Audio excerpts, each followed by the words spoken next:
Assalamualaikum warahmatullahi wabarakatuh. Alhamdulillah. Alhamdulillah hamdan katsiran thayyiban mubarakan fih. Mubarakan alaih. Kama yuhibbu rabbuna wa yarda. Wa usalli wa usallim ala nabiyyina al-karim Muhammadin wa ala alihi wa ashabihi wa man tabi'ahum bi ihsanin ila yaumiddin. Saudara-saudaraku kaum muslimin dan kaum muslimat rahimani wa rahimakumullah, Al-Quran yang Allah Subhanahu wa ta'ala turunkan kepada kita itu berfungsi sebagai petunjuk, berfungsi sebagai huda. Dan di antara fungsi dari petunjuk Al-Quran adalah menerangkan dan menjelaskan jalan orang-orang yang mujrimin, jalan orang-orang yang menyimpang dari agama. Allah sebutkan di dalam ayatnya, وَكَذَلِكَ نُفَصِّلُ الْآيَاتِ لِتَسْتَبِينَ سَبِيلُ الْمُجْرِمِينَ. Dan demikianlah kami merinci ayat-ayat kami untuk menerangkan dan menjelaskan jalan orang-orang yang mujrimin. Begitu juga Rasulullah SAW yang diutus oleh Allah Subhanahu wa ta'ala tidak hanya memberikan kabar gembira, tidak hanya menyebutkan tentang indahnya surga, tidak hanya menyebutkan tentang keagungan Allah Rabbul Alamin, tapi Rasul yang diutus oleh Allah Subhanahu wa ta'ala juga memberikan peringatan hal-hal yang jelek. Ia akan memberikan mudarat untuk dunia dan akhiratnya.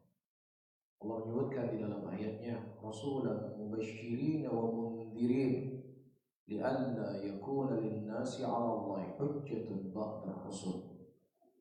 Rasul itu adalah orang yang memberikan kabar gembira dan peringatan agar tidak ada satupun lagi alasan bagi manusia kelak di yaumul qiyamah. Ya Allah, saya tidak tahu kalau ini haram. Ya Allah, saya tidak tahu kalau ini dosa. Ya Allah, saya tidak tahu kalau ini adalah hal yang Engkau larang. Tidak ada lagi alasan bagi manusia. Karena segala sesuatu kebaikan yang bisa mendekatkan seseorang kepada Allah dan segala sesuatu kejelekan yang akan bisa menjauhkan seseorang dari Allah, semuanya telah diterangkan dan dijelaskan oleh Rasulullah SAW. Disebutkan dari Abdullah bin Amr bin As, yang dikeluarkan oleh Imam Muslim dalam sahihnya. Beliau berkata, "Ma min nabiyyin illa yadulla ummatahu illa khairin ma ya'lamun, illa hadzara ummatahu min syarrin ma ya'lamun." Tidak ada seorang nabi pun kecuali dia telah menunjuki umatnya kebaikan apa yang telah dia ketahui.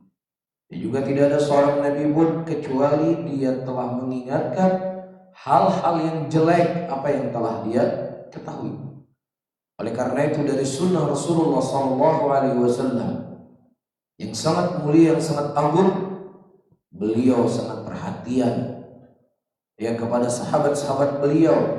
Dan juga ini sebagai bentuk kasih sayang beliau kepada kita semuanya, agar kita tidak mendekat dari hal-hal yang bisa merusak agama.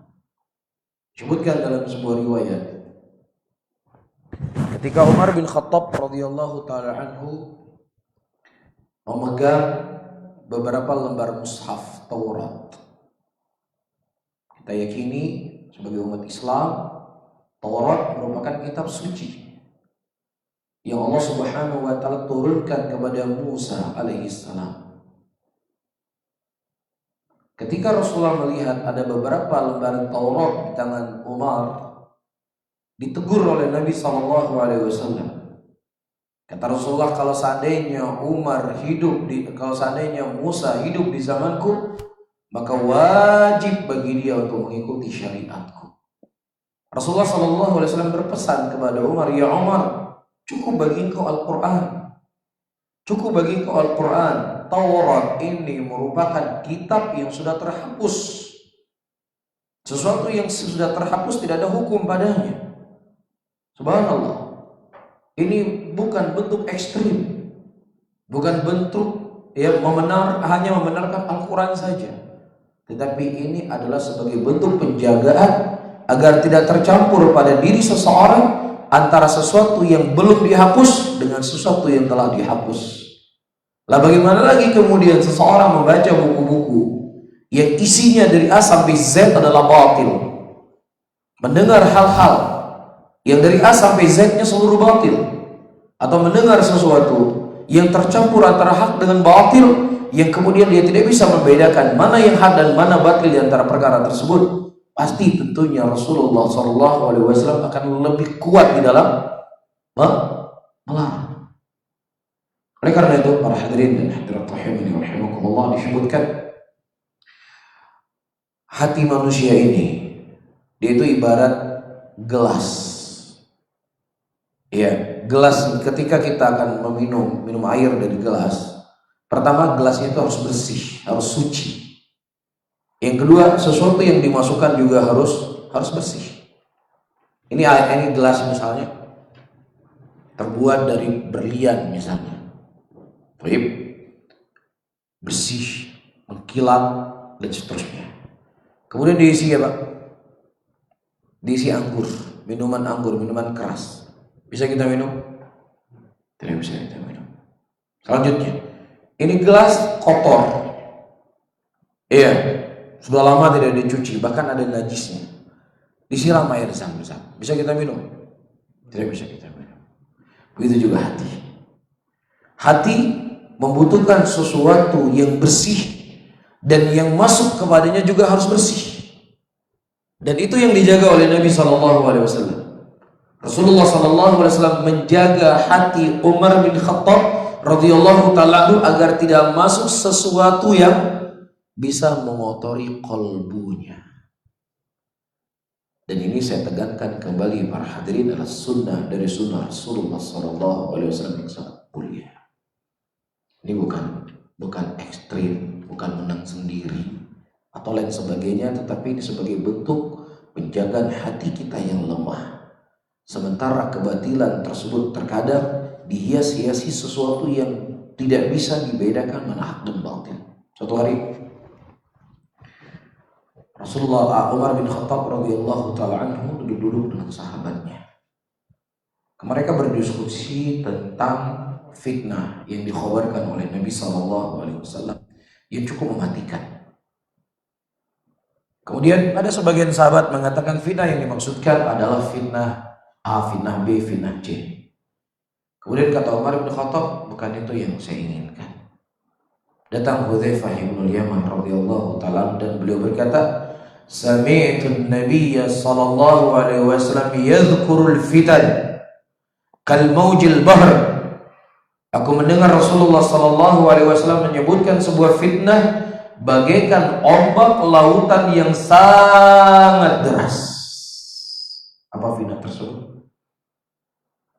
Beliau mengatakan, Rasulullah mengatakan, tu'radul fitani anil qulub. Masuknya fitnah itu ke dalam hati seorang manusia bagaikan anyaman tikar sedikit demi sedikit. Ketika dia menelan atau menghirup dari satu noda tadi atau dari fitnah tadi, maka akan dititik satu noda hitam dalam kalbunya. Dan fitnah itu bisa berupa syubhat, dan fitnah itu bisa berupa syahwat. Ternyata Rasulullah SAW menyebutkan itu digambarkan oleh Hudzaifah bin Yaman seperti ombak lautan yang sangat deras.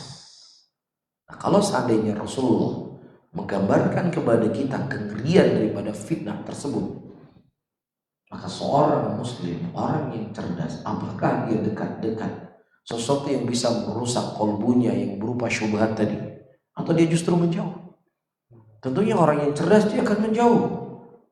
Ya, karena ketika telah terjadi fitnah, ya, Rasulullah SAW menggambarkan ketika fitnah melanda umat Islam, ya, beliau memberikan kepada kita solusi, badiru bil a'mali fitanan kaqatta'il laili mudlim. Bersegeralah kalian beramal, karena akan datang suatu masa yang akan menghampiri kalian fitnah, yang fitnah itu bagaikan potongan malam yang sangat gelap gulita. Apa efeknya ketika terjadi fitnah tersebut? Rasulullah mengkhabarkan suatu seorang yang di pagi harinya dia mukmin, di sore harinya sudah kafir. Atau di sore harinya dia kafir, di sore harinya dia mukmin, di pagi harinya dia kafir. Hal yang seperti ini para hadirin kita nggak boleh menyepelekan. Hal yang seperti ini kita tidak boleh sepelekan. Hal seperti ini kita tidak boleh menganggap enteng. Ini permasalahan akhirat kita. Ini bukan permasalahan bisnis kita, bukan permasalahan omset yang kita punya, bukan permasalahan perdagangan kita, bukan permasalahan pendidikan dunia kita. Ini permasalahannya adalah dunia akhirat kita. Ini permasalahannya adalah surga dan neraka kita. Ini masalahnya adalah kehidupan abadi kita kalau di yaumul qiyamah. Oleh karena itu Rasulullah SAW menyebutkan, wa man waqa'a fi syubhat waqa'a fil haram. Dan siapa yang seseorang terjatuh dalam perkara syubhat, maka disitulah dia akan terjatuh kepada perkara yang haram. Baik, para hadirin dan hadirat rahimani rahimakumullah. Ketika ada seseorang mengatakan Al-Quran itu adalah kitab suci yang tidak bisa kita manfaatkan, kitab suci yang tidak bisa kita gunakan, dia merupakan kitab kuno yang hanya berlaku di zaman padang pasir. Ketika kita mendengar ucapan seperti ini, para hadirin dan hadirat, kita tahu nggak kalau ini ucapan yang batil? Tahu nggak? Tahu ini ucapan yang batil? Kita tahu ini min wa ila batil. Min wa ila batil. Tahu ya? Min wa ila. Tahu artinya? Min wa ila. Biar gak ngantuk. Kalau untuk ngantuk, anak tambah ngantuk nanti. Biar suasananya seperti interaktif. Min wa ila. Tahu artinya? Min itu artinya apa? Ila ke. Jadi min wa ila apa artinya? Apa itu maksudnya? Kalau bahasa kita A sampai Z. Nah itu dia. A sampai Z. Min wa ila. Baik, apa kita bahas tadi? Sebelum min wa ila, apa kita bahas tadi? Tahu kita ya, batil ya. Tahu kan? Mungkin orang-orang ada demo berjilid-jilid ya untuk membela Al-Quran karena dia tahu itu batil. Tetapi ketika dia hanya sekedar di packaging dengan gambaran yang lain, dia dinamakan dengan nama yang lain. Al-Quran itu adalah kitab suci yang sangat agung. Dia sesuatu yang sangat sakral. Dia merupakan kalamnya Allah. Ini mukjizat yang paling terbesar yang Allah turunkan kepada Rasulnya. Karena ini merupakan mukjizat yang terbesar, maka hati-hati jangan seorang sembarangan untuk memahami Al-Quran. Dia membutuhkan 13 ilmu baru dia akan bisa memahami Al-Quran. Kalau tidak, dia sesat. Syarat 13 ilmu yang dipersyaratkan itu tidak ada pada Abu Bakar, tidak ada pada Umar bin Khattab radhiyallahu taala anhu. Tidak ada. Intinya syaratnya syarat yang ma'dum. Cuma disebutkan syarat tersebut, kelihatannya, kedengarannya ini orang yang memuliakan Al-Quran. Tapi efeknya sama nggak? Sama nggak efeknya? Yang pertama, Al-Quran ini kitab nggak bisa kita pakai, ini kitab kuno, hanya khusus padang pasir. Kita kan nggak dekat sama Quran, jauh kan? Nah, efek yang kedua, ini kita Quran sesuatu yang mulia, yang agung dan lain sebagainya. Oleh karena itu kalau kita nggak punya ilmu 13 jangan dekat-dekat sama Al-Quran. Sama nggak? Lebih parah ya. Sama-sama menjual Al-Quran, cuman satu dibungkus, dibingkai Dengan yang namanya syubhat, orang memandang luar biasa. Ini orang-orang yang sangat memuliakan Al-Quran. Kalau tadi di demo berjilid-jilid, paham? Itulah namanya apa?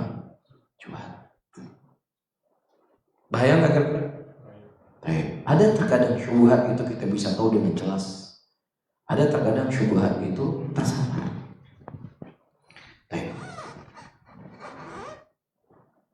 Ketika hari ini sedang rame-ramenya orang-orang yang kampanye anti Arab, kan mereka pakainya Arab ya, mereka nggak pakai Islam ya. Kalau seandainya mereka mengatakan kami anti syariat Islam, nah di demo, kami tidak mau adanya Islam di negeri ini, pasti orang pasti kan tahu ini batil, ini sesat, ini menyimpang. Ya, ini komunis, udah langsung udah cap komunis sudah, lalu arit sudah nggak ada lagi. Tapi ketika dia datang dengan bahasa yang lain, dia datang dengan simbol yang berbeda, dia datang dengan bahasa yang lain, maka dampaknya akan berbeda pula yang difahami oleh orang-orang. Sebelum saya ingatkan ya, karena ini pengajian terakhir, jadi loadingnya agak lama. Ingat ya, di mana titik kita berhenti tadi ya? Di bab apa? Doa. Allah menyebutkan sebuah ayat dalam Al-Quran. وَكَذَلِكَ جَعَلْنَا لِكُلِّ نَبِيٍّ عَدُوًّا شَيَاطِينَ الْإِنسِ وَالْجِنِّ يُوحِي بَعْضُهُمْ إِلَى بَعْضٍ زُخْرُفَ الْقَوْلِ غُرُورًا. Dan kami jadikan setiap nabi itu musuh, syaitan dari kalangan jin dan syaitan dari kalangan manusia. Dan mereka punya senjata mereka memiliki kalimat-kalimat yang itu adalah kalimat yang batil, tapi seakan-akan menjadi kalimat yang hak. Allah melarang Nabi Adam dan Hawa alaihi wassalam untuk mendekati pohon yang ada dalam surga. Apa kata Allah? وَلَا تَقْرَبَا هَذِهِ الشَّجَرَةَ فَتَكُونَا مِنَ الظَّالِمِينَ. Wahai Adam dan Hawa, jangan engkau mendekati pohon yang ada dalam surga ini. Karena kalau engkau mendekati pohon yang ada dalam surga ini, kau akan termasuk orang-orang yang zalim. Allah yang melarang. Pasti ini pohon yang berbahaya. Ini pohon yang angker. Tapi apa nama pohonnya? Pohon apa sebelah kanan? Pohon khul. Hah? Pohon khuldi. Sebelah kanan pohon khuldi sepakat? Yang sebelah kiri? Pohon apa? Pohon khuldi. Yang belakang? Pohon apa? Pohon apa tuh Pak? Enggak khuldi? Atau enggak tahu? Enggak tahu. Allah mengatakan wala taqraba hadhihi syajarata. Jangan engkau mendekati pohon itu. Itu kelarangan Allah kepada Adam dan Hawa. Kemudian datang iblis. Apa kata iblis? Ya Adam, hal adulluka ala syajaratil khuldi wa mulkin la yabla. Wahai Adam, maukah aku tunjukkan kepada engkau pohon khuldi? Di siapa yang menamakan pohon khuldi? Iblis. Ya, tapi disebutkan dalam Quran. Tapi ucapan siapa?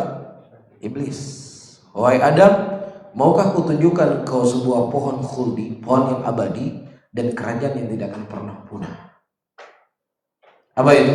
Dekat makan pohon ini. Perhatikan baik-baik para hadirin dan hadirat. Allah telah melarang Adam dan Hawa jangan dekat pohon tadi. Tapi iblis dia membingkai, menghias-hiasi kalimat tadi.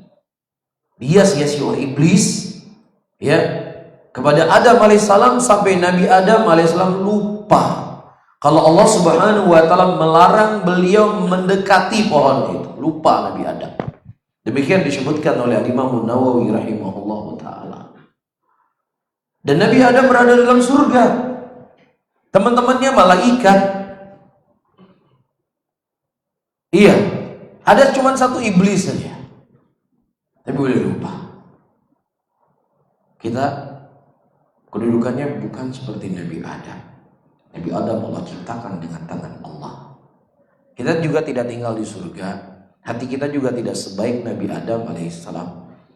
Dan bersamaan itu kita punya HP di tangan kita, yang HP itu bisa mengakses apa saja, baik, jelek, setengah jelek, super jelek, semuanya ada.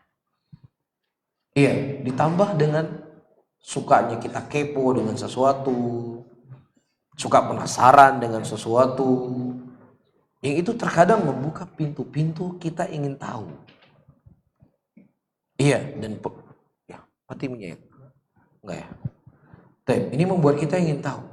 Ini gimana ya, ini gimana ya, ini gimana ya, dan seterusnya, dan seterusnya. Kira-kira dengan kondisi seperti ini para hadirin dan hadirat, cukup nggak kita kajian sebulan sekali? Cukup nggak kajian seminggu sekali? Hah? Nabi Adam alaihissalam tinggal di surga, temannya malaikat. Hatinya bersih. Tapi ketika iblis menyampaikan sebuah syubhat, ya, pohon yang Allah larang untuk didekatin, justru Nabi Adam makan dari pohon tadi. Lupa beliau.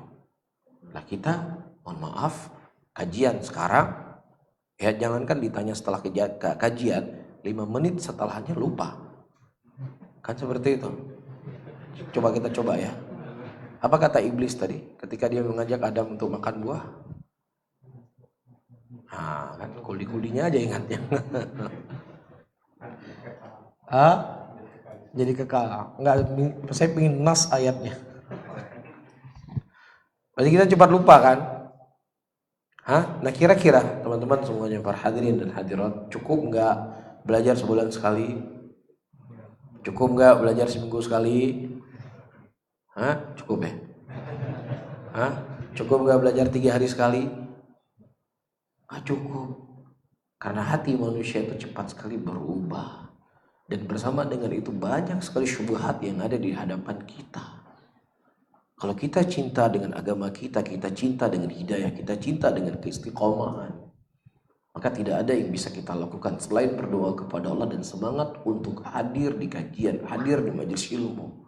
Walaupun terkadang, ini pembahasannya udah berulang-ulang, pembahasannya sudah sering saya dengar.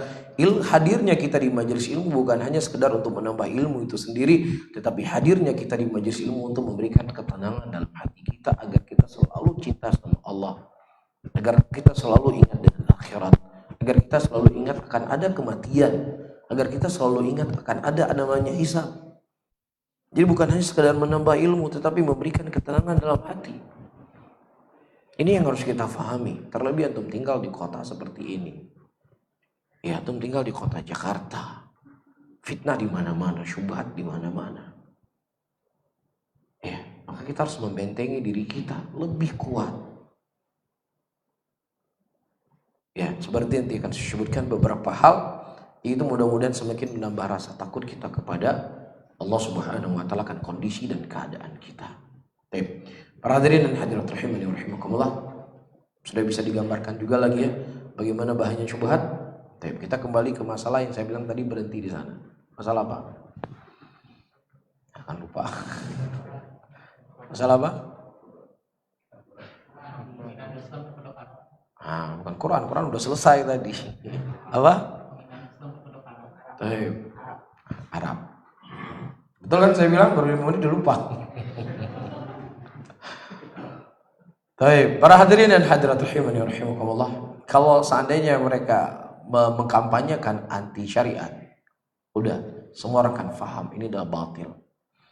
Tetapi mereka menggambarkan dunia Arab itu dunia Suriah, dunia Arab itu dunianya Yaman, dunia Arab itu dunianya Libya dan seterusnya. Yang digambarkan perang, kemiskinan, kefakiran dan sebagainya. Nah, kalau kita cerita dunia ya, kenapa dia nggak gambarkan Abu Dhabi? Kenapa dia nggak ceritakan Qatar? Kenapa nggak dicerita Arab Saudi? Kenapa selalu yang Yaman saja diceritain atau Suriah? Iya, ceritanya perang terus yang dia gambarkan. Kenapa nggak cerita klub bola itu banyak dimiliki orang Arab loh? Kan gitu. Ini kita cerita dunia loh masalahnya, kita nggak cerita agama. Kita kan mereka banggakan dunia. Kan seperti itu. Iya, setelah mereka menggambarkan ini loh Arab, ya, dan budaya mereka begini, jangan sampai negara kita sama kayak negara mereka kalau kita bawa itu ke sini. Jadi orang sudah antipati dengan yang namanya hal-hal yang itu berbau Arab. Di antara yang paling getol mereka membahas adalah masalah jilbab. Masalah apa? Masalah jilbab bagi kaum wanita itu budaya Arab. Jadi jangan seseorang memasukkan budaya ini ke sini, takutnya kita perang di sini nanti seperti di Suriah. Karena di Arab Saudi semua orang wanita pakai jilbab, pakai aurat, alhamdulillah mereka makmur. Ya, mereka makmur, bahkan datang rajanya ke sini saja bisa trending di Indonesia berhari-hari. Ya masalah tangganya dipakai saja di trending di Indonesia. Kenapa selalu ceritanya adalah Suriah? Ya karena yang namanya ahlul batil, para hadirin dan hadirat, ya seperti disebutkan oleh ulama seperti al-aqrab, seperti kalajengking. Kalajengking selalu diam dia. Ya, kapan dia punya kesempatan, ada peluang, disitulah dia potong. Di mana ada peluang, kekurangan, kekosongan yang di situ dia bisa melebeli Islam dengan label-label tertentu yang jelek, maksudnya disitulah dia akan bermain. Demikian mereka cara al-batil. Dan Allah telah membongkar sebenarnya ini semuanya dalam Al-Quran. Walan tardu ankal yahudu walan nasara hatta tattabi'a millatahum. Tidak akan rela orang Yahudi dan orang-orang Nasara sampai kalian semuanya mengikuti agama mereka. Yuriduna liyutfi'u nurallah biafwahihim. Mereka menginginkan untuk memadamkan cahaya Allah dengan lisan-lisan mereka. Innalladzina kafaru yunfiquna amwalahum liyasuddu an sabilillah. Sesungguhnya orang kafir mereka menginfakkan harta mereka menyesatkan kalian dari jalan Allah. Ini semua telah dikhabarkan oleh Allah, telah dibongkar kedok mereka untuk menyesatkan umat Islam dari agamanya. Segala cara mereka pakai, segala cara mereka tempuh. Ya, dengan beraneka ragam gambaran-gambaran, dan sekarang yang paling trennya adalah anti Arab. Coba kita lihat para hadirin dan hadirat lebih mendalam, apakah mereka benar anti Arab atau mereka anti Islam itu sendiri. Ya, jadi yang perlu untuk kita bahas, jilbab itu sebenarnya syariat, bukan disebut budaya Islam ya, karena agama itu bukan budaya. Agama itu syariat yang datang dari Allah. Namanya budaya sesuatu ya pemikiran, kebiasaan manusia yang dilakukan oleh manusia dan dianggap baik oleh manusia, itu budaya. Jadi murni logika, murni kebiasaan. Adapun agama bukan logika, agama bukan budaya, agama syariat Allah. Iya, agama adalah Al-Quran, agama adalah sunnah Rasulullah SAW, bukan budaya. Walaupun nanti ada budaya-budaya yang baik yang dijadikan sebagai sandaran agama, tapi telah penyaringan. Tapi agama itu sendiri bukan budaya. Kalau ditanya apakah agama budaya? Ya, agama budaya, salah, khata. Kalau dia meyakini agama budaya dalam keadaan dia sadar apa yang diucapkan, ini sangat fatal. Dikhawatirkan akan bisa menghilangkan keislamannya. Agama itu bukan budaya, agama itu syariat. Kita ingin melihat para hadirin dan hadirat, jilbab itu budaya Arab atau dia syariat Islam? Nah, apa dalilnya? Harus pakai dalil dong. Hah? Apa tuh? Pokoknya ada dalam Quran. Ayatnya saya lupa, suratnya juga saya lupa. Barisnya keberapa juga lupa, pokoknya ada lah. Hah? Enggak apa ayatnya apa? Tayyib lah Mas, jazakallah khair, barakallahu fiik. Supaya enggak ngantuk ya, apa-apa ya. Tayyib, para hadirin dan hadirat rahimani wa rahimakumullah. Allah menyebutkan sebuah ayat dalam Al-Qur'an. Wa qarna fi buyutikunna wa la tatabarrajna tabarrujal jahiliyah. Hendaknya kaum wanita berada di rumah-rumah mereka. Dan ketika datang larangan atau perintah Allah Subhanahu wa taala agar wanita itu tinggal di rumah mereka, berarti apa? Berarti wanita pada waktu itu, di zaman-zaman jahiliyah waktu itu, mereka, kebudayaan mereka apa? Berkeliaran. Berkeliaran. Sehingga mereka diperintahkan untuk berada di mana? Di rumah. Wala tatabarrajna. Ini suara saya makin mengecil atau mic-nya sudah mengecil? Diperkecil karena sampai keluar. Oh, besar suara saya di luar ya? Oh. Alhamdulillah, berarti ada hikmahnya juga hari terakhir. Kalau hari pertama mungkin suaranya lebih besar. Para hadirin dan hadirat, Allah mengatakan, wala tatabarrajna tabarrujal jahiliyah. Jangan engkau bertabarut dengan tabarutnya jahiliyah. Ya, coba dibaca tafsir para ulama. Apa kata para ulama tentang ayat ini? Jadi disebutkan kebiasaan orang wanita-wanita musyrikat, wanita-wanita Arab pada waktu itu, mereka keluar dari rumahnya tidak memakai hijab. Bahkan mereka menampakkan kecantikan mereka. Di tengah laki-laki mereka berlenggak-lenggok berjalan, menampakkan perhiasan yang ada pada diri mereka. Jelas? Kemudian datang syariat Islam, datang syariat Allah, Allah Subhanahu wa taala memuliakan mereka. Bagaimana bentuk caranya Allah memuliakan mereka? Ya ayuhan nabi qul li azwajika wa banatika wa nisa'il mu'minin yudnina 'alaihinna min jalabibina. Itu ya maksudnya. Itu dia. Wahai nabi, perintahkanlah istrimu dan anak perempuanmu dan wanita-wanita mukminat untuk mereka menjulurkan badannya dengan jilbab. Oleh karena itu disebutkan waktu itu wanita-wanita muslimah mereka mengambil gorden rumah mereka itu digunakan untuk menutupi tubuh mereka. Jadi sekarang yang budaya Arab itu pakai jilbab atau nggak pakai jilbab?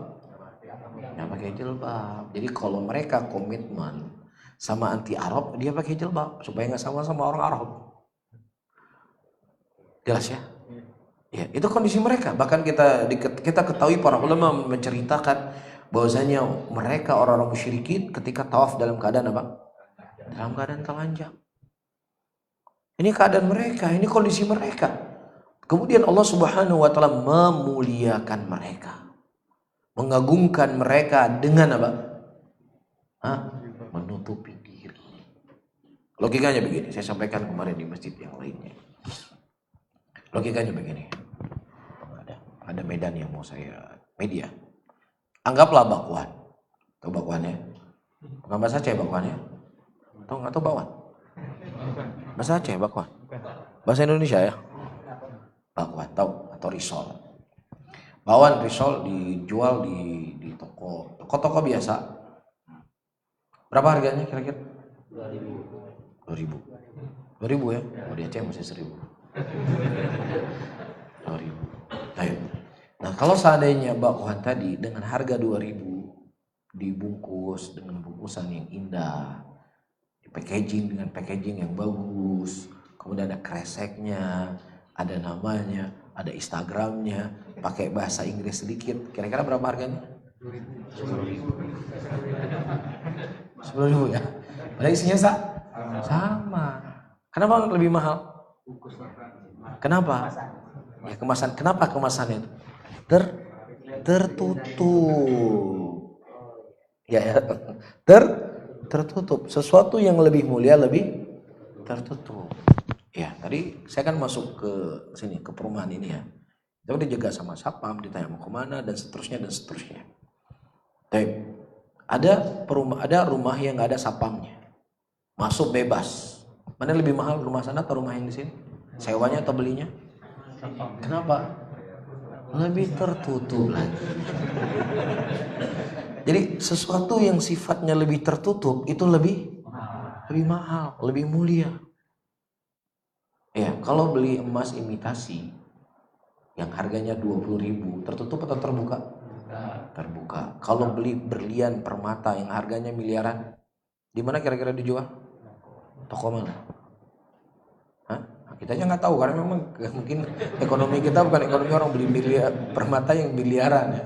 Pasti tempatnya nggak tahu di mana gitu. Tapi kalau saya tanya di mana beli emas imitasi, oh banyak atau di Tanah Abang kan gitu. Tapi sesuatu yang sifatnya mahal itu tertutup. Iya, disitulah Allah Subhanahu wa taala memuliakan kaum wanita yang tadinya mereka mereka terbuka, menampakkan perhiasan mereka kepada orang yang gak berhak, dimuliakan oleh Allah Subhanahu wa taala untuk menutup diri mereka. Dan itulah syariat Allah. Itulah syariat Islam. Itulah kemurnian dan keagungan yang Allah berikan kepada kaum wanita. Jadi jelas ya, di mana garis merahnya, mereka sedang tidak memerangi budaya Arab, tetapi mereka sedang memerangi apa? Syariat Islam, namun dengan nama Arab. Sehingga dengan diganti nama, dibumbui, disyubhati, akhirnya banyak orang yang terkena. Akhirnya ada kampanye melepas hijab selama 1 hari. Itulah syubhat. Contoh yang kedua, mereka sedang memerangi budaya Arab ataukah memerangi syariat Islam. Di antara sifat-sifat dan ciri-ciri kajian radikal adalah kajian yang mereka mengharamkan riba. Itu kan, mengharamkan riba. Ya, mereka berbondong-bondong untuk resign dari kerja di bank. Ini kan Arab, ini agama Arab yang dibawa oleh mereka, bukan agama Nusantaranya kita. Baik, kita lihat sekarang para hadirin dan hadirat. Apakah ini budaya Arab? Ya, ataukah ini syariat Islam yang agung, yang mulia, yang menjaga dari hak orang dan memberikan ya rahmat dan kebaikan kepada orang yang sedang membutuhkan uang. Allah menyebutkan ayat di dalam Al-Quranul Karim. Ya ayyuhalladzina amanu la ta'kulur riba adha'afan mudha'afah. Hai orang-orang beriman, jangan kalian memakan riba yang berlipat-lipat. Disebutkan dalam Al-Quran. Apa itu riba yang berlipat-lipat? Digambarkan oleh para ulama. Ya, ada yang tahu? Biar saya minum sebentar. Kalau boleh saya minta air hangat. Kalau ada, kalau nggak ada nggak apa-apa. Boleh ya.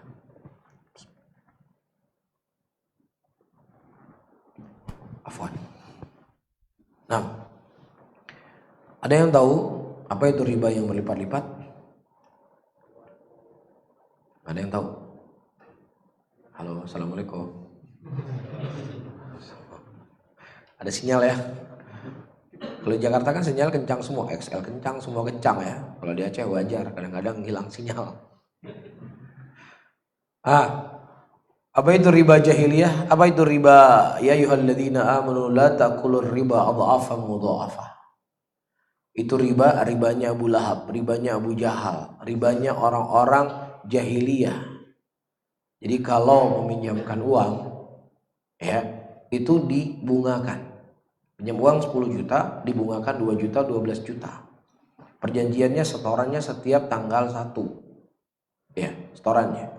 Kalau dia terlambat lagi dari tanggal 1 sampai tanggal 5, terlambat didenda dari 1 sampai tanggal 5. Jadi berlipat-lipat ribanya. Riba pertama sudah dia makan, riba keterlambatan juga dimakan lagi. Ada transaksi seperti ini di sini? Ada, banyak ya. Dan hampir semua orang melakukan transaksi seperti ini. Dari beli mobil, beli rumah, sampai beli celana dalam.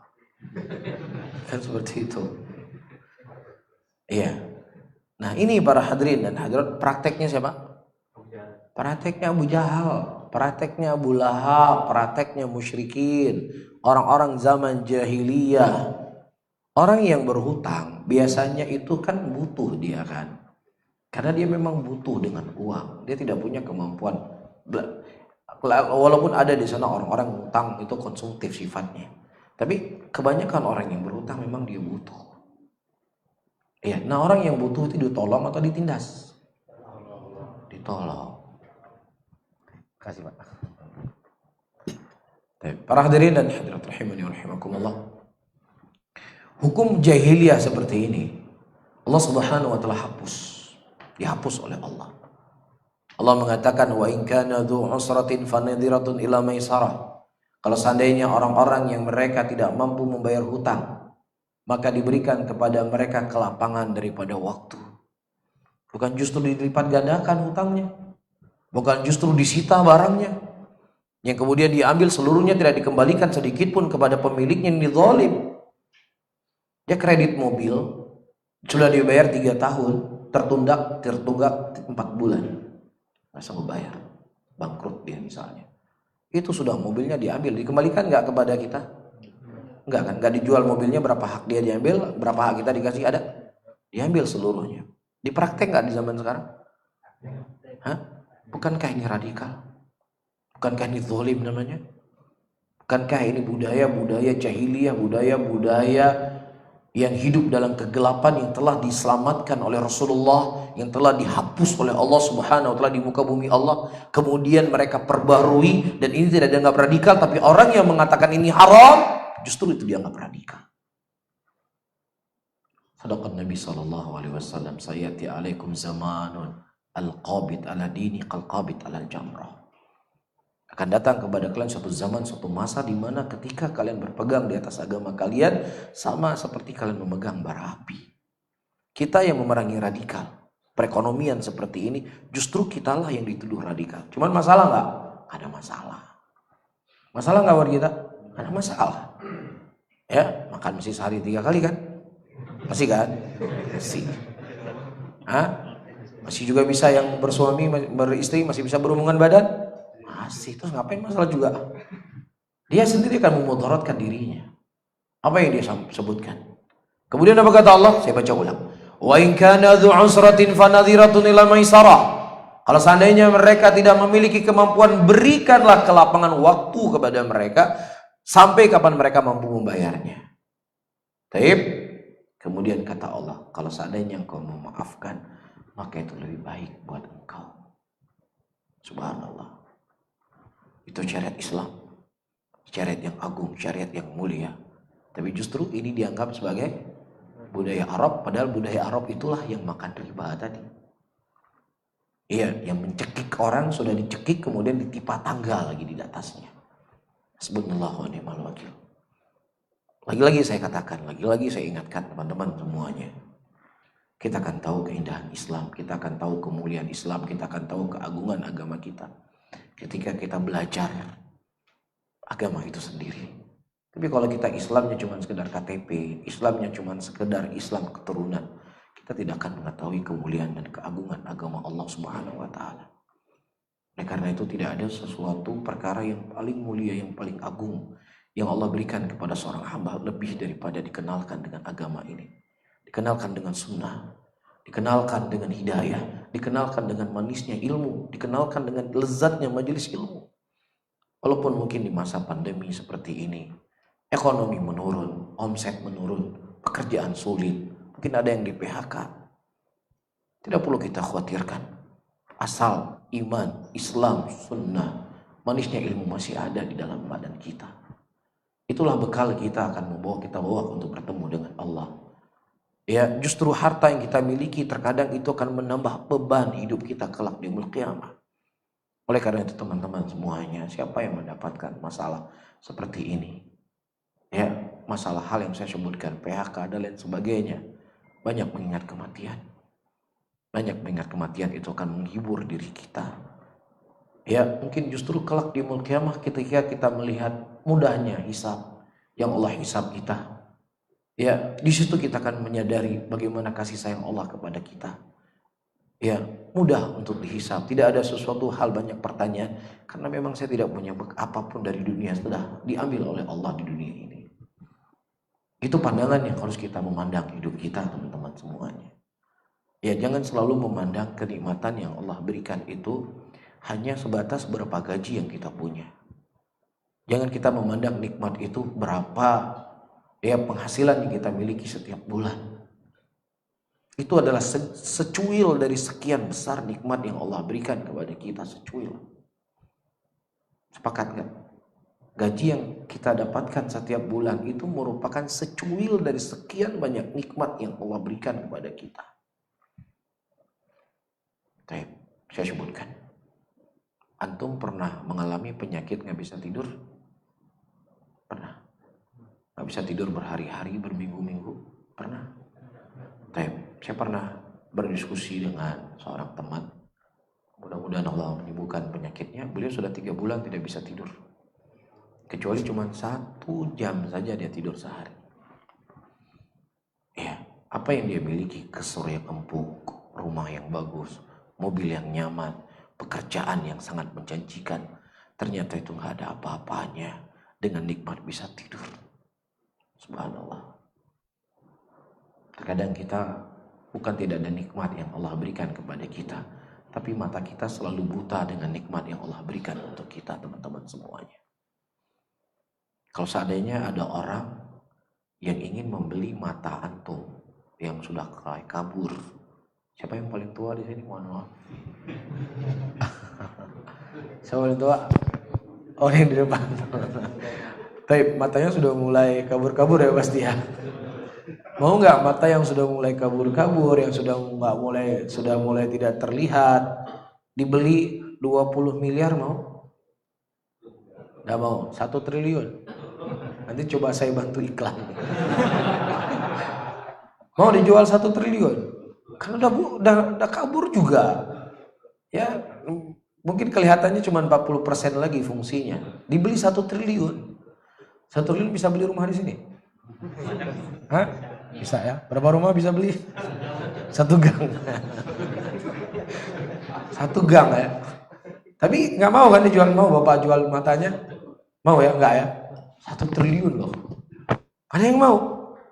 Nah kira-kira kalau kita bekerja, dari semenjak kita bekerja sampai pensiun, ada nggak uang dapat 1 triliun? Nggak ada ya. Dari mulai start bekerja sampai sudah pensiun, ada penghasilan 1 triliun yang kita dapat? Nggak ada ya.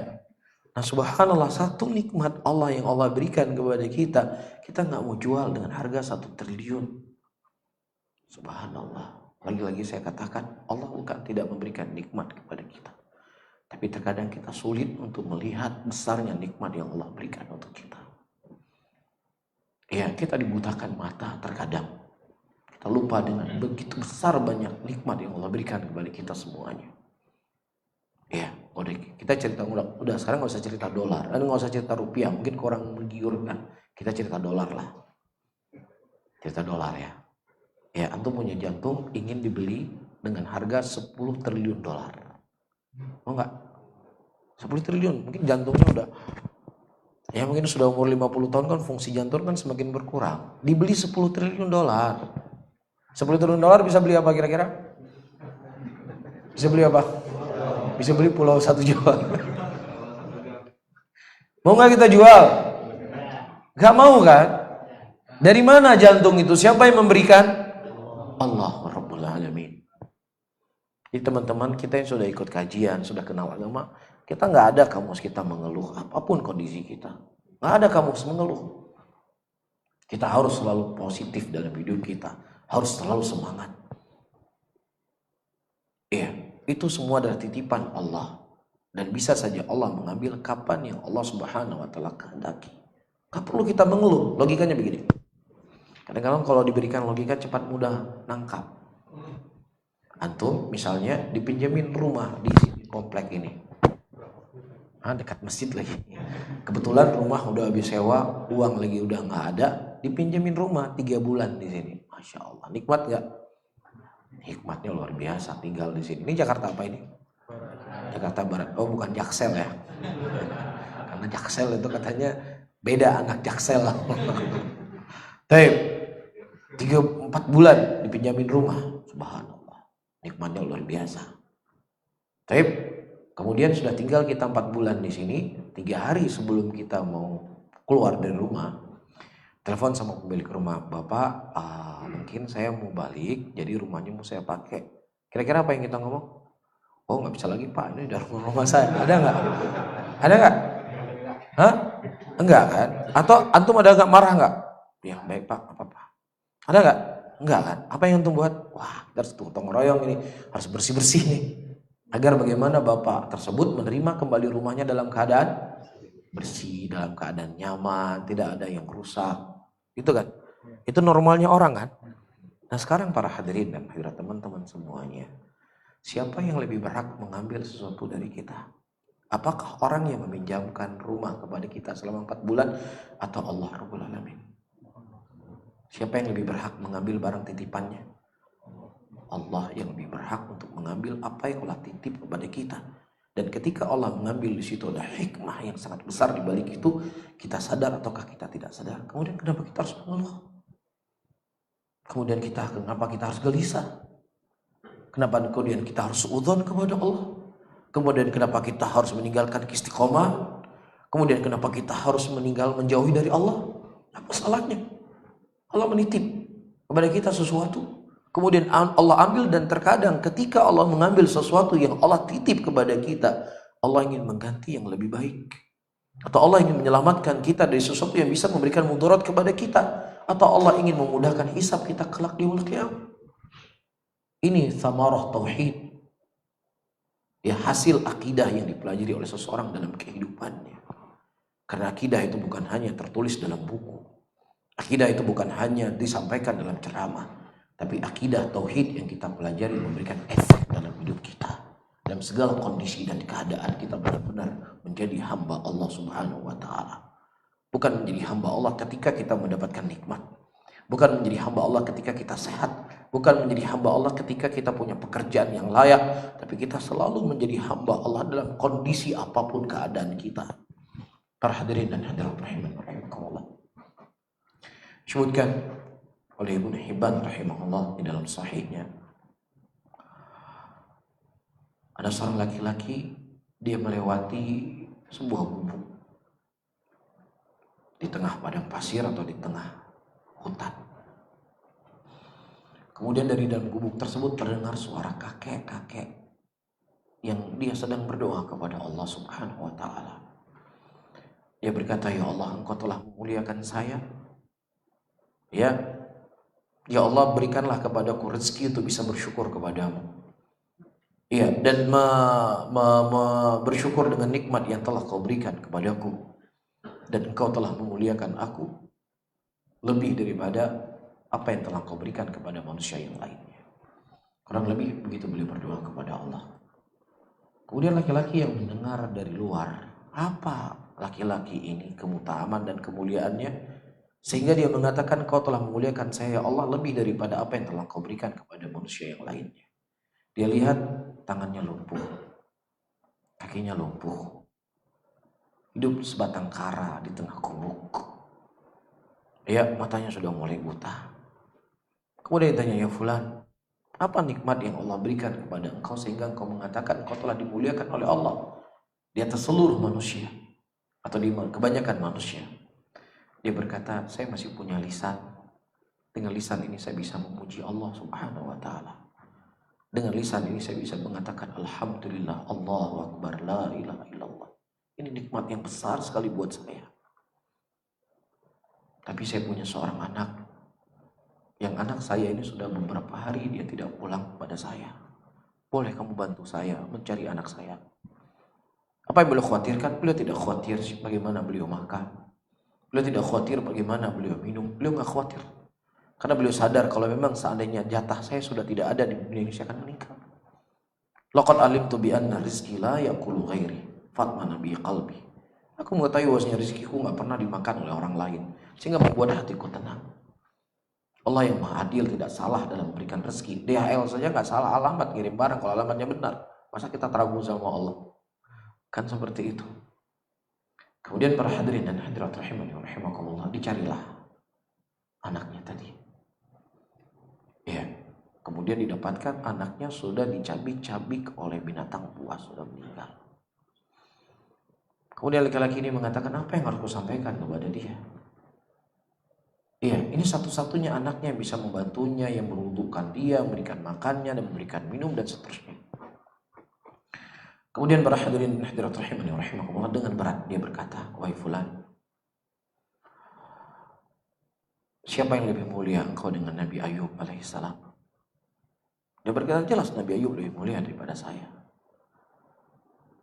"Siapa yang lebih berat ujian yang Allah berikan kepada engkau atau Nabi Ayub?" Dia mengatakan, "Jelas Nabi Ayub lebih besar ujian yang Allah berikan kepada saya." Karena tidaklah seseorang Nabi kecuali mereka diberikan ujian yang lebih besar.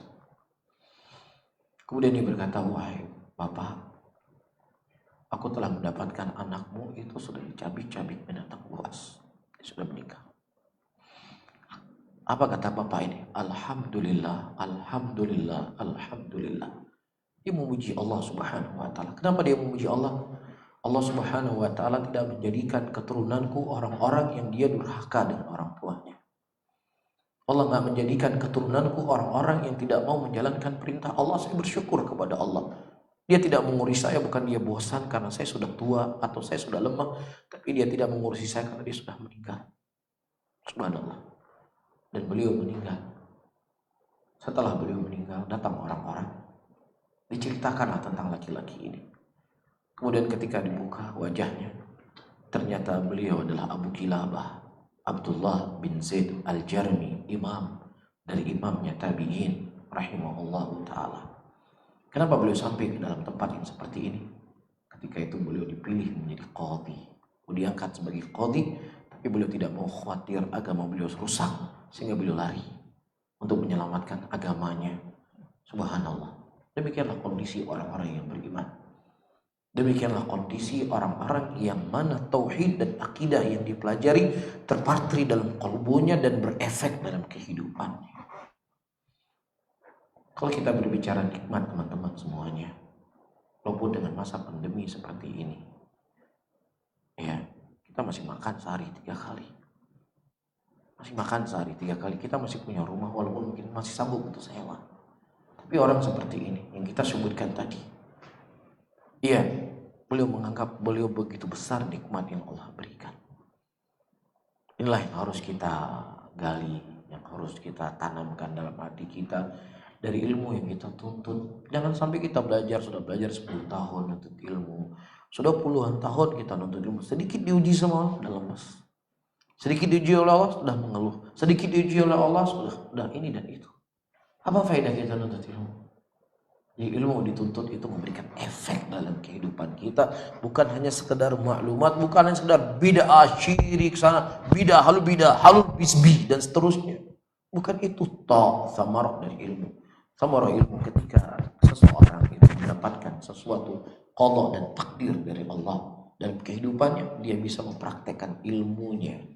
Dia bisa mempraktekkan Allah Al-Alim. Allah itu Maha berilmu. Dan Allah mengetahui apa yang baik untuk hambanya, apa yang tidak baik untuk hambanya. Itu kan samarah kita mengenal Allah. Allah memberikan ujian kepada kita sekarang. Allah tahu ini yang terbaik untuk kita. Allah memberikan sakit untuk kita hari ini. Allah tahu ini yang terbaik untuk kita. Allah memberikan usaha kita bangkrut. Allah tahu ini baik untuk kita. Apa juga faedah kita mengenal Allah Al-Alim kalau seandainya tidak ada efek dalam hidup kita dari ilmu dari nama tersebut?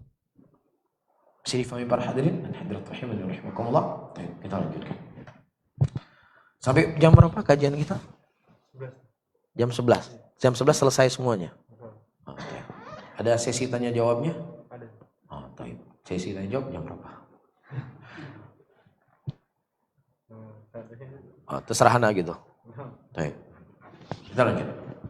Para hadirin dan hadirat rahimani wa rahimakumullah, kita sudah berbicara lumayan panjang tentang bentuk-bentuk syubhat. Tapi sebenarnya syubhat itu apa dulu secara bahasa? Itu mungkin belum kita bahas ya. Jadi syubhat itu para hadirin dan hadirat rahimani wa rahimakumullah, itu artinya adalah lubs, sesuatu yang tersamarkan. Ya, dengan contoh tadi kan sebenarnya sudah paham gitu apa itu syubhat. Kalau orang mengatakan Al-Quran nggak bisa dipakai, orang nampak ini sesatnya. Tapi ketika dibungkus begini-begini terjadi syubhat, ya tersamarkan. Ya makanya Allah menyebutkan ayat dalam Al-Quran, wa ma qataluhu wa ma salabuhu walakin syubbiha lahum. Tidaklah mereka membunuh Nabi Isa dan tidak pula mereka menyalib Nabi Isa.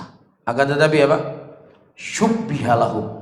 Tetapi diserupakan kepada mereka orang yang mirip dengan Nabi Isa alaihissalam dan mereka menyangka itulah Nabi Isa. Padahal itu bukan Nabi Isa. Itu namanya syubhat. Sudah punya gambaran kan?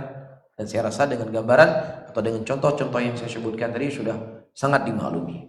Baik. Dan para hadirin dan hadirat rahimani wa rahimakumullah, Nabi kita SAW sendiri juga telah mengingatkan masalah ini dalam Al-Quranul Karim atau dalam hadisnya. Tepatnya disebutkan oleh Imam Muslim rahimahullah dari hadis Aisyah radhiyallahu taala anha. Ketika Rasulullah SAW membaca ayat huwallazi anzala 'alaikal kitab minhu ayatum muhkamat hunna ummul kitab wa ukhra mutasyabihat fa ammal ladzina fi qulubihim zayghun fayattabi'una ma tashabaha minhu ibtighal fitnah wa ibtigha ta'wilih wa ma ya'lamu ta'wilahu illallah. Nah, ketika Rasulullah membaca, dialah Allah yang telah menurunkan kepada kalian Alkitab, dan di antara Alkitab tersebut ada ayat-ayat muhkamat, dan di situ ada ummul kitab, dan yang lainnya adalah ayat yang mutasyabihat. Dan adapun orang-orang yang dalam hatinya itu ada kesesatan, dia akan mengikuti apa yang tersamarkan yang dengannya mereka menginginkan fitnah. Kata Rasulullah sallallahu alaihi wasallam, "Idza ra'aital ladzina yattabi'una ma tashabaha minhu fa ulaika alladzina sammahumullahu fahdharuhum." Dan kalau seandainya engkau melihat orang-orang mereka mengikuti sesuatu yang mutasyabih, sesuatu yang tersamarkan, yang dengannya mereka menginginkan fitnah, maka merekalah orang-orang yang dinamakan oleh Allah Subhanahu wa taala sebagai orang-orang yang menyebarkan syubhat. Para hadirin dan hadirat rahimani wa rahimakumullah. Baik. Di sini ada beberapa hal lagi yang ingin saya sampaikan dari konteks ayat yang saya sebutkan tadi. Baik. Ciri-ciri ahli syubhat atau ciri-ciri orang-orang yang menginginkan fitnah, dia meninggalkan hadis-hadis yang sifatnya atau ayat-ayat yang sifatnya jelas dan muhkam, dan dia mencari sesuatu hal yang sifatnya masih mutasyabih untuk menggelapkan sesuatu yang muhkam dan agar orang terfitnah dengan apa yang dia sampaikan. Contohnya begini. Telah datang ayat-ayat dan hadis-hadis Rasulullah sallallahu alaihi wasallam untuk kita bersabar dengan kezaliman pemerintah. Kan seperti itu. Rasulullah sallallahu alaihi wasallam mengatakan dalam hadisnya, "Idza man ra'a min amiri syai'an yakruhu", barang siapa yang seseorang melihat dari pemimpinnya yang dia benci, maka dia bersabar. Kan begitu. Dan juga Rasulullah sallallahu alaihi wasallam menyebutkan di dalam hadisnya, "Ya satakunu min ba'di a'immatun la yahtaduna bihadi wa la yastanu bi sunnati wa fihim rijalun qulubuhum ka qulubi syayatin fi jisminal ins." Dan seterusnya dari hadis Rasulullah sallallahu alaihi wasallam menggambarkan bagaimana kezaliman pemerintah dan kita diperintahkan oleh Nabi untuk bersabar. Kan hadisnya itu namanya muhkam, jelas. Ya enggak? Jelas. Kemudian dicari-cari mana agar bisa membenarkan keyakinannya. Kalau ini hadis ini nggak membenarkan keyakinan saya. Faham? Dicari. Ada nih. Apa itu? Ya, ada Aisyah radhiyallahu taala anhu waktu itu dia keluar dari pemerintahan Ali. Iya, begitu juga ya beberapa sahabat Nabi sallallahu alaihi wasallam, Amr bin As bersama Aisyah keluar dari pemerintahan Ali. Ini Aisyah salaf. Aisyah istri Nabi. Aisyah adalah sahabat Rasulullah sallallahu alaihi wasallam selain istri Nabi tentunya. Iya, ini menunjukkan bahwasanya memberontak kepada pemerintah itu ada salafnya. Salafnya siapa? Aisyah. Faham? Nah, Aisyah radhiyallahu taala anha, beliau kata mereka memberontak kepada Ali. Ini masih syubhat atau tidak? Masih tersamar atau tidak? Masih tersamar. Adapun hadis Rasulullah untuk kita bersabar dengan kezaliman pemerintah, jelas atau tidak? Jelas kan? Seharusnya hadis Aisyah dibawa kemari, bukan kisah Aisyah dibawa kemari, bukan hadis yang dibawa kepada kisah tersebut. Kenapa? Sebelum ingat ya, di titik di sini kita kunci dulu ya. Nanti ingatkan saya, ini akan kita bahas. Iya. Ahlul ahwa, ayyuhal hadirun wal hadirat, mereka punya satu konsep dalam mereka beragama. Kita cerita alul ahwa, nah siapapun bisa-bisa kita juga masuk di situ. Tapi kita nggak cerita orang dulu, siapa saja. Apa caranya? Mereka yakin dulu dengan sesuatu. Setelah yakin dengan sesuatu, baru cari dalil. Kalau seandainya dalilnya ada, alhamdulillah. Kalau dalilnya nggak ada, ya sudah ditakwil. Kalau nggak ada juga yang bisa ditakwil, ya buat hadis palsu. Itu kan caranya. Baik, saya sebutkan beberapa contoh. Orang-orang Syiah, mereka meyakini bahwasanya yang berhak menjadi khalifah setelah Rasulullah, setelah wafatnya Nabi siapa? Ali. Dan orang-orang Syiah meyakini bahwasanya sahabat Nabi SAW setelah meninggal Rasulullah, mereka apa jadinya? Murtad, kafir. Kan itu kan? Carilah hadis. Mana nih hadisnya kalau Ali jadi pemimpin pertama? Nggak ada. Sahabat-sahabat murtad juga nggak ada. Gimana caranya? Hadisnya nggak ada. Kalau ada kan bisa kita takwil nanti kesana kemari kan? Nggak ada. Akhirnya buat hadis. Hadis palsu. Jadi ketika Rasulullah SAW pulang dari Hajatul Wada, haji perpisahan beliau ke Madinah, di tengah perjalanan turun malaikat Jibril. Kemudian Rasulullah SAW diperintahkan oleh malaikat Jibril dari perintah Allah untuk mengangkat Ali sebagai khalifah. Kata Rasulullah SAW, wahai akhi Jibril, nah gitu bahasanya disebut. wahai akhi Jibril, ya kayak orang Indonesia ngobrol sama teman-temannya, wahai akhi Jibril, saya tidak mampu untuk mengangkat Ali sebagai khalifah karena teman-teman saya, sahabat-sahabat saya nggak ada yang suka dengan Ali dan saya khawatir mereka akan membunuh saya. Antum lihat gimana bahasa yang mereka gunakan. Ya, Rasulullah takut dengan sahabatnya, sahabat akan membunuhnya dan mereka tanamkan mereka benci kepada Ali radhiyallahu taala anhu. Sampaikan udzur saya kepada Allah. Naik malaikat Jibril meminta udzur kepada Allah, Rasulullah tidak bisa menyampaikannya. Turun lagi malaikat Jibril memerintahkan lagi. Kemudian akhirnya Allah menurunkan ayat ya ayuhan nabi wa ya ayyuhar rasul balligh ma unzila ilaika min rabbik fa illam taf'al fama ballagta risalatah.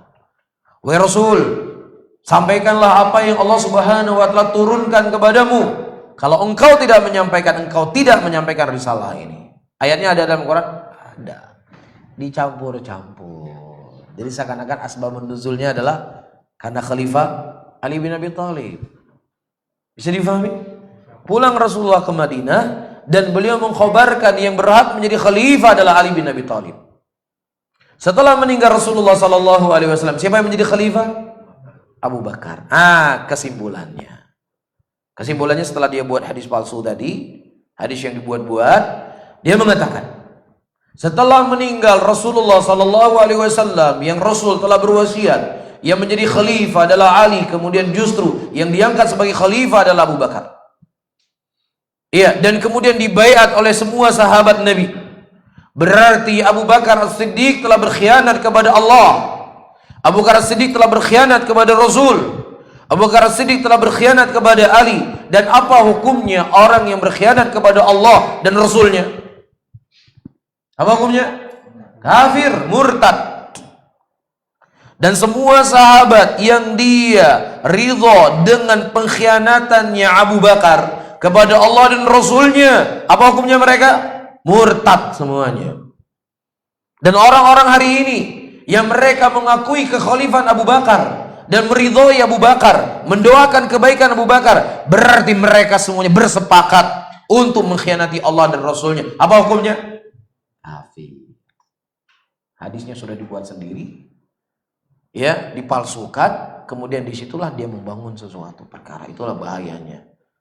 Ya, seseorang yakin dulu dengan sesuatu, baru setelahnya apa? Cari dalil. Nah, ini bahaya. Ya, cari dalil mana yang kurut. Nah, ada dalilnya kurut ini. Ya, akhirnya buat dalil. Yuriduna yakhrujuna minan nari wa ma hum bikharijina minha. Mereka ingin keluar dari neraka tapi nggak bisa keluar dari neraka. Ada kalimat kurut juga di situ. Iya, ini bahaya para hadirin dan hadirat. Dan ini kadang bisa juga terjadi di kalangan kita. Kita sudah mengucapkan sebuah pendapat, mengucapkan sebuah argumentasi, ternyata ucapan kita salah. Ini dalilnya begini, ini dalil bertentangan dengan dalilnya. Walaupun kita nggak mengatakan, saya nggak terima dalil ini. Walaupun kita nggak buat hadis palsu. Cuman kadang-kadang, ini kan masalah khilaf, akhi. Sering nggak? Ya, nah di sini kita nggak ada kejujuran terkadang mengikuti sunnah. Makanya saya bilang tadi, udah kita nggak usah cerita orang, kita cerita diri kita sendiri. Jujur nggak kita mengikuti sunnah Rasulullah Sallallahu Alaihi Wasallam ketika sesuatu yang sudah kita yakini ternyata bertentangan dengan dalil yang datang dari Al-Quran dan sunnah Nabi Sallallahu Alaihi Wasallam. Jelas ya? Terakhir, apa yang tadi saya kunci? Nah, lagi udah semangat ya. Antum tambah semangat, Anda tambah lemes. Tapi para hadirin dan hadirat rahimani rahimakumullah, Aisyah radhiyallahu taala anha, beliau tidak memberontak kepada Ali. Itu harus difahami. Ketika Utsman bin Affan radhiyallahu taala anhu dibunuh oleh orang-orang Khawarij pada waktu itu, dan sebagian orang yang membunuh Utsman bin Affan ada di pasukannya Ali bin Abi Thalib radhiyallahu taala anhu warḍah. Kalau seandainya Aisyah itu adalah beliau ingin memberontak kepada Ali dan beliau tidak ingin Ali sebagai khalifah, kemana beliau pergi? Beliau pergi ke tempat Ali. Bukan justru pergi ke Kufah pada waktu itu atau ke Basrah atau satu tempat yang bukan di tempat Ali. Kenapa? Tujuannya beliau ingin memberikan ketenangan kepada penduduk Kufah, Basrah tenang dengan terbunuhnya Utsman radhiyallahu taala anhu, dan di sana ada Muawiyah radhiyallahu taala anhu merupakan saudaranya Utsman bin Affan. Taib. Kemudian para hadirin, Ali bin Abi Thalib radhiyallahu taala anhu, beliau yakin bahwasanya yang membunuh Utsman adalah orang yang zalim dan mereka berhak untuk mendapatkan hukuman, tapi kondisi negara dalam keadaan tidak baik, maka berikan saya kesempatan waktu untuk menyelesaikan masalah-masalah dulu, baru setelahnya kita akan mengeksekusi Ali bin Abi, orang yang membunuh Utsman. Kemudian di pasukannya Aisyah, Talha bin Ubaidillah, Aisyah radhiyallahu taala anha, dan begitu juga Amr bin As radhiyallahu taala anhu, mereka ingin agar Ali segera melakukan eksekusi, jangan ditunda-tunda. Faham? Jadi bukan mereka tidak mengakui kekhalifahannya Ali. Orang Khawarij hari ini mengakui nggak kekhalifahan, apa mengakui nggak kepemerintahan sebuah negara? Diakui nggak oleh mereka? Nggak diakui. Nah, Utsman bin Ali, Aisyah mengakui pemerintahan Ali. Jadi gimana ente berdalilkan bolehnya memberontak yang Anda tidak mengakui akan kepemerintahan sebuah negara, berdalilkan dengan Aisyah, sementara Aisyah mengakui kepemerintahan Ali. Bahkan ketika beliau ditanya siapa Khalifah, Ali radhiyallahu taala anhu. Iya. Nah, perselisihan yang terjadi di antara Aisyah dengan Ali radhiyallahu taala anhu, perselisihan yang sifatnya teknis. Bukan perselisihan yang sifatnya usul. Kalau usul kan pembunuh Ali mengatakan pembunuh Utsman berada di atas kebenaran, nah itu baru usul, masalah. Tapi masalahnya teknis, sama-sama yakin yang membuat membunuh Utsman adalah zalim, tetapi ya Pak, yang satu ingin disegerakan, yang satu tunggu dulu. Akhirnya masing-masing mereka mengirim utusan dan kemudian mereka sepakat untuk berdamai. Kemudian orang-orang Asabaiyah, ya orang-orang Syiah, dan juga orang-orang yang telah terlibat dalam pembunuhan Utsman, mereka khawatir kalau Aisyah, Talha bin Ubaidillah, Amr bin As dan pasukan dan Ali radhiyallahu taala berdamai, ini akan berefek jelek untuk mereka. Apa yang mereka lakukan? Setelah mereka berdamai, dalam sejarah disebutkan mereka mengirim pasukan ke pasukan Aisyah. Mereka mengirim pasukan yang lainnya menyerang pasukan Ali di tengah malam, penyusup. Diserang Aisyah dan diserang Ali radhiyallahu taala anhu. Kemudian pasukan Aisyah mengatakan, kita sudah berdamai, kok diserang lagi sama mereka. Yang sana juga berkata, kita sudah damai, kok diserang lagi kita. Kemudian disitulah terjadi peperangan, para hadirin dan hadirat rahimani wa rahimakumullah. Penyusup yang masuk. Kemudian para sahabat waktu itu ketika melihat peperangan sudah terjadi, mereka sudah menyadari ini sepertinya ada penyusup di antara mereka. Ya, kemudian diminta hentikan, dan alhamdulillah berhenti pada waktu itu walaupun sudah memakan sekian banyak korban. Dan setelah kejadian itu, para hadirin, Aisyah radhiyallahu taala anha, beliau malu untuk mengangkat wajahnya ke langit karena malu kepada Allah apa yang telah terjadi. Jadi bagaimana kemudian Anda berdalilkan sesuatu, pembenaran perbuatan Anda, sementara yang Anda jadikan pegangan dalilnya beliau malu kepada Allah Subhanahu wa taala apa yang beliau lakukan. Itulah namanya ahlul batil. Dia meninggalkan sesuatu yang sifatnya muhkam, dia korek-korek sesuatu yang mutasyabihat untuk membenarkan keyakinannya mereka. Jelas ya? Allahu a'lam bishawab. Mungkin ini yang bisa saya sampaikan, mudah-mudahan bermanfaat buat saya sendiri dan buat hadirin dan hadirat semuanya. Allahu a'lam bishawab. Ada sesuatu yang mau disampaikan, tentunya sebatas kemampuan yang saya ketahui, dan saya tidak dibebani oleh Allah apa yang saya tidak ketahui. Allahu a'lam. Nah, silakan Bapak. Waalaikumsalam warahmatullahi wabarakatuh. Tadi bagaimana cara menyikapi satu kondisi kita bertransaksi, mungkin menjual barang pada si fulan untuk mungkin mereka jual kembali kepada satu besar lah ya. Kemudian dalam kita kasih satu kredit tempo kurang lebih sekitar 1 bulan. Ya. Setelah 1 bulan kita tahu kalau si fulan ini sudah terima uang dari perusahaan tersebut. Ya. Akan tetapi dia tidak membayar kewajibannya kepada kita. Ya. Dia gunakan untuk pihak lain ya. Ya. Nah tentu tadi seperti yang kita sampaikan adalah kita kan harus memberikan waktu ya kan ya. Kepada mereka yang menggunakan nama kita, atau bahkan kalau mereka tidak mampu ya kita salaman aja kan selesai gitu ya. Jadi gimana? Memang kan itu dia sudah terima tapi kita kan dizolimi. Masya Allah. Masya Allah. Pertanyaan yang sangat bagus sekali dan juga sebagai penerang yang lebih jelas apa yang saya sampaikan tadi ala sabil contoh ya. Para hadirin dan hadirat, di dalam konsep kita berhutang, ada hak dan kewajiban kepada penghutang dan yang berhutang. Ketika yang berhutang dan yang menghutang mereka menjalankan apa yang telah Allah Subhanahu wa taala atur dalam agamanya, maka itu semuanya akan menjadi mudah. Ya, pertama, orang yang akan berhutang.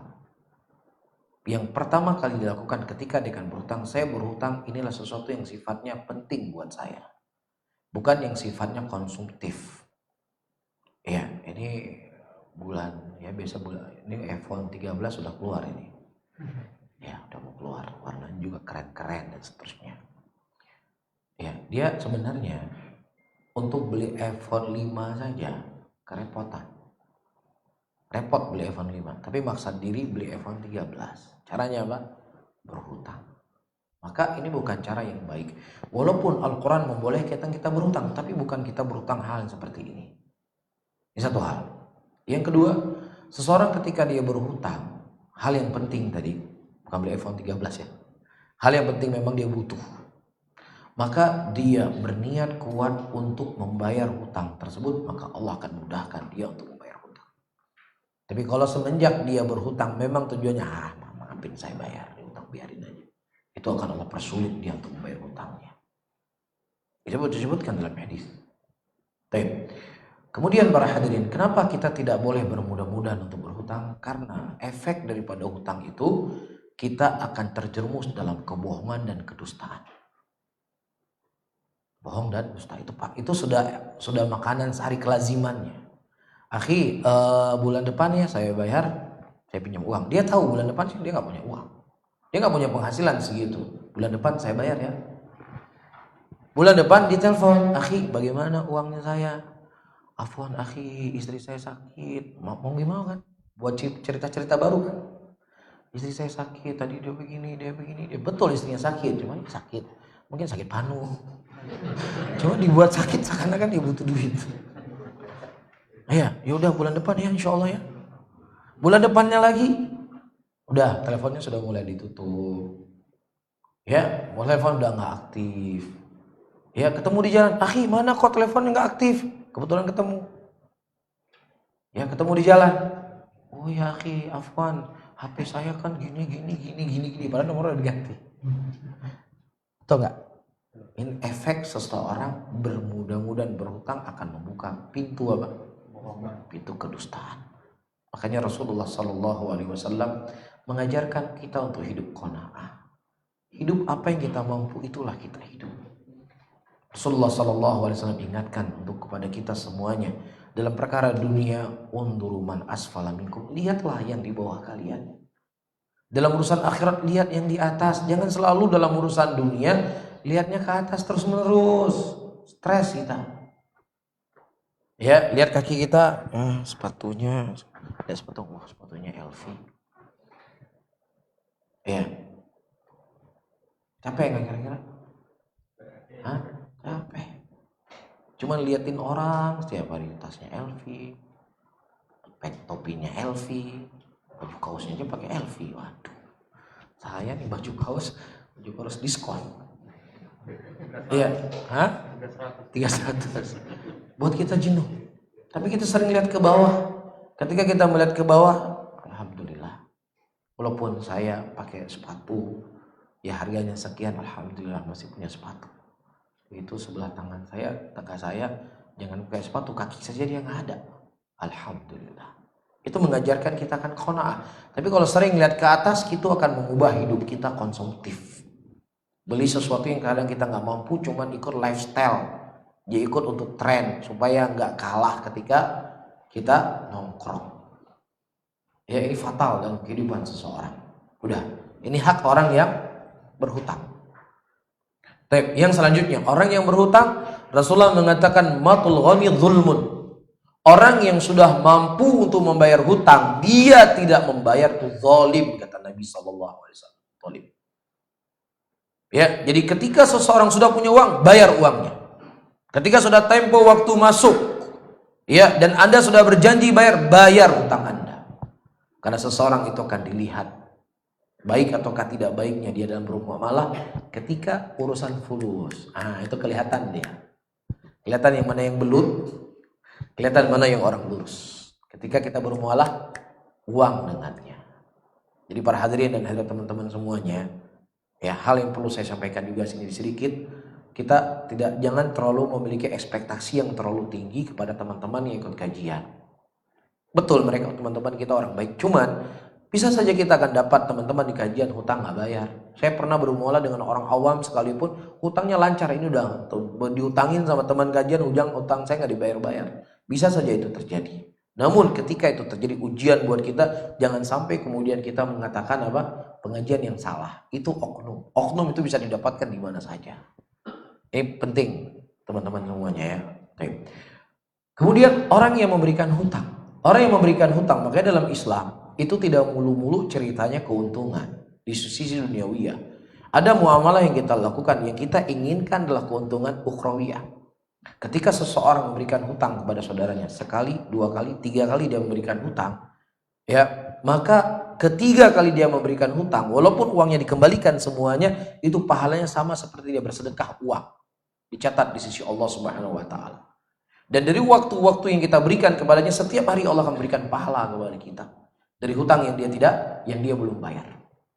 Ya, makanya kenapa dalam Islam tidak ada bunganya di situ, nggak boleh dipakaikan bunga. Apa keuntungan saya kalau gitu? Uang itu kan cepat inflasi, cepat turun. Iya, kita nggak mulu-mulu cerita akhirat, cerita dunia, tapi kita cerita keuntungan kita di akhirat dengan memberikan kemudahan kepada saudara kita. Iya. Nah yang kedua, ketika saudaranya tidak mampu untuk membayar hutang, dia berikan keringanan. Jelas, hak masing-masing dijaga. Kira-kira ada bermasalah nggak dengan hutang? Tidak akan bermasalah. Namun kita sebutkan tadi, kalau dimaafkan lebih baik. Tetapi masalahnya saya juga butuh. Betul, saya butuh. Dan orang ini ternyata memang suka berhutang. Kita harus kasih pelajaran sama dia. Kalau kita nggak kasih pelajaran, nanti ada korban lagi yang lain. Faham? Maka nggak ada faidah kita memberikan maaf kepada dia. Boleh pada saat ini kita lapor kepada polisi, mungkin kita diangkat kepada hakim, yang mana hakim tersebut nanti akan bisa membekukan hartanya untuk mengembalikan harta kita. Itu solusi yang diberikan dalam Islam. Namun para hadirin dan hadirat, tidak seperti dengan sistem Abu Lahab, Abu Jahal yang dipakai oleh orang-orang yang selalu bermulut anti kampanye Arab. Ya, mereka transaksi gitu nggak kira-kira? Ada nggak pinjam uang pakai riba mereka atau beli dengan cara riba? Ya mungkin lah ya, wallahu a'lam ya. Nah, para hadirin dan hadirat rahimani wa rahimakumullah, seperti yang saya sebutkan tadi. Ya, ketika seseorang dia mengambil haknya dia, ya kemudian berapa haknya orang tersebut dikembalikan. Misalnya dia punya rumah, kita sita rumahnya. Dia punya mobil, kita sita mobilnya. Utangnya misalnya tersisa 300 juta, mobilnya terjual 350 juta. Uang kita berapa? 300 juta. 50 juta balik kepada dia. Faham? Nah di sini ada yang namanya dalam hukum fikih, ayyuhal rahimani wa rahimakumullah, hukum fikih muamalah ada namanya hajar dari hartanya. Bagaimana maksudnya? Seseorang punya omset kekayaan 3 miliar. Baik. Dia punya hutang 5 miliar. Ini namanya muflis atau tidak? Dia orang yang bangkrut. Bangkrut enggak? Omset 3 miliar, hutang 5 miliar. Bangkrut enggak di sini? Dan orang yang bangkrut, hartanya itu tidak boleh dilakukan transaksi jual beli kecuali yang sifatnya adalah untuk makanan sehari-hari. Dia punya rumah harganya 2 miliar. Dia punya uang cash dengan harga 500 juta. Dia punya tanah dengan harga 500 juta. Nah, uang 500 juta ini dia tidak boleh melakukan transaksi. Karena ada uang orang di situ yang dia hutangi. Uang 500 juta itu nggak boleh dia beli mobil, nggak boleh dia beli rumah. Karena itu dia sudah muflis sifatnya. Tetapi boleh uang itu untuk beli makan sehari-hari. Paham ya? Boleh makan sehari-hari. Tapi untuk membeli hal-hal yang bukan kebutuhan sehari-hari, tidak boleh, jual belinya nggak sah. Ketika terjadi transaksi, dia harus dikembalikan karena uangnya dia sudah muflis. Itu uang orang yang dia belanjakan, bukan uang dia. Walaupun masih atas nama dia karena dia sifatnya sudah bangkrut. Ya, omset 3 miliar dengan uang cash, utangnya 5 miliar. Allah SWT. Ada yang lain? Silakan.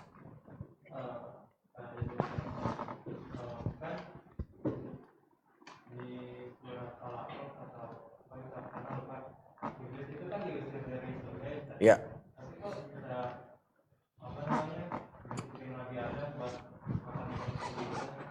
Baik. Antum sekarang di mana tinggal? Di masjid ya? Di masjid sini ya? Ya. Terus teman-teman yang nontonnya dari mana paling jauh? Ada yang dari Aceh enggak? Ada ya? Mungkin ada yang dari Aceh ya? Dengar nggak antum ngomong di sini? Dengar nggak? Itu yang lagi nonton live. Dengar nggak antum ngomong? Antum di Jakarta kan? Dianya di Aceh. Bisa nggak dengar ngomongan antum? Bisa ya? Masalah nggak kira-kira? Antum di Jakarta, yang satu di Aceh. Iya, Nabi Adam di surga, yang satu luar surga. Masalah? Nggak masalah ya? Paham nggak maksud saya? Masalah nggak? Nggak ada masalah kan? Apakah seseorang mendengar ucapannya harus satu tempat? Ini kita kan satu tempat loh. Mungkin ada yang nonton dari Amerika mungkin. Bisa nggak dengar ngomongan antum dari Amerika? Bisa ya? Paham nggak maksud saya? Jadi para hadirin dan hadirat, banyak memang orang-orang, saya nggak mengatakan orang yang bertanya ya, orang-orang di luar sana untuk mempermainkan, mengkontradiksikan satu dengan lain ayat Quran yang modelnya seperti ini. Ada orang bertanya ingin tahu, ada orang memang ingin menabrakkan satu dengan yang lainnya. Iblis sudah diusir dari neraka, dari surga. Kok bisa dia menggoda Nabi Adam? Nah ini sudah saya jawab. Ya mungkin 20 atau 30 tahun yang lalu ada berbicara di Jakarta, gambarnya, videonya didengar di Aceh live. 30 tahun yang lalu kan nggak mungkin kan, tapi sudah mungkin sekarang. Iya, ini menunjukkan akal kita manusia apa terbatas, pikiran kita terbatas. Baik, contoh lagi, saya sering contohkan. Ya, ketika 30 tahun yang lalu saya cerita file, 30 tahun lalu saya cerita file, apa yang ada di gambaran? Bapak-bapak yang kerja kantoran 30 tahun yang lalu, file itu apa? Hah? Lebaran kertas di amplop kan. Kalau mau dikirim, tolong kirim filenya ya. Ya dari Jakarta ke Aceh berapa lama waktunya? Seminggu. Tapi kalau sekarang ini, tolong kirim file ya. Berapa lama sampainya? Detik. Kira-kira logis nggak 30 tahun lalu kirim file? Sedetik sampai gimana? Sampai emang kertasnya dimasukin ke HP? Logis nggak kira-kira? Nggak logis kan? Nggak logis 30 tahun yang lalu. Tapi sekarang logis. Oleh karena itu, apa yang Allah kabarkan dalam Al-Quran dan Sunnah Rasulullah, ada hal-hal yang nggak masuk akal kita karena memang akal kita terbatas. Bukan kontradiksinya ayat Al-Quran dan hadis Rasulullah Sallallahu Alaihi Wasallam. Paham ya maksud saya? Antum didengar ngomongan antum di Jakarta, di Aceh sana. Ya, padahal antum di Jakarta. Ya. Terus apa masalah satu di surga, satu di luar surga? Gak ada masalah. Wallahu a'lam. Nah. Waalaikumsalam warahmatullahi wabarakatuh. Misalnya hobi gitu. Ya. Di kadang-kadang Ya. Ya. Apakah hobi kita ini termasuk syubhat juga? Para hadirin dan hadirat rahimani rahimakumullah. Ada seorang wanita, dia berpuasa sunnah terus menerus. Ibadah nggak puasa sunnah? Ibadah. Ya, yang mana puasa sunnah yang dia lakukan terus menerus mengurangi, ya, melalaikan dia dari kewajiban dia sebagai seorang istri untuk melayani suaminya. Boleh nggak? Nggak boleh. Perlu ditanya lagi. Yang puasa saja, yang ibadah ketika melalaikan itu nggak boleh dia puasa. Rasulullah mengatakan izin sama suamimu kalau ingin berpuasa, apalagi yang sifatnya bukan ibadah, apalagi sifatnya yang sifatnya permainan. Ya, perkara yang hukumnya sunnah ketika melalaikan dari kewajiban maka itu terlarang, apalagi sifatnya yang perkaranya mubah melalaikan dari kewajiban maka lebih lagi terlarang. Nah, main bulu tangkis apa hukumnya? Boleh. Boleh itu gunakan pada tempatnya, ibarat garam yang dimasak makanan. Kalau kebanyakan garam nggak enak makanan, nggak ada garam juga nggak enak sama sekali. Jadi silakan Anda berolahraga, tetapi ada hal-hal kewajiban-kewajiban yang lain yang harus kita pegang. Jadi hidup mengatur sesuatu pada tempatnya. Nah, jangan ada juga nanti udah kita main Senin sampai Jumat kerja. Udah saya Jumat, Sabtu Ahad udah saya bulu tangkis setiap minggu. maka ini bukan hal yang baik. Karena apa? Istri, anak-anak kita butuh hadirnya kita di tengah mereka. Kalaupun main bulu tangkis sama istri sama anak rame-rame. Karena anak itu dia bukan hanya butuh uang saja. Dia tidak hanya butuh jajan dari bapaknya, tapi ada yang paling dia butuhkan, waktu dari kedua orang tuanya. Jadi jangan sampai nanti anak manggilnya si om. Baik ya. Baik, barakallahu fiik. Nah, terakhir ya. Baik.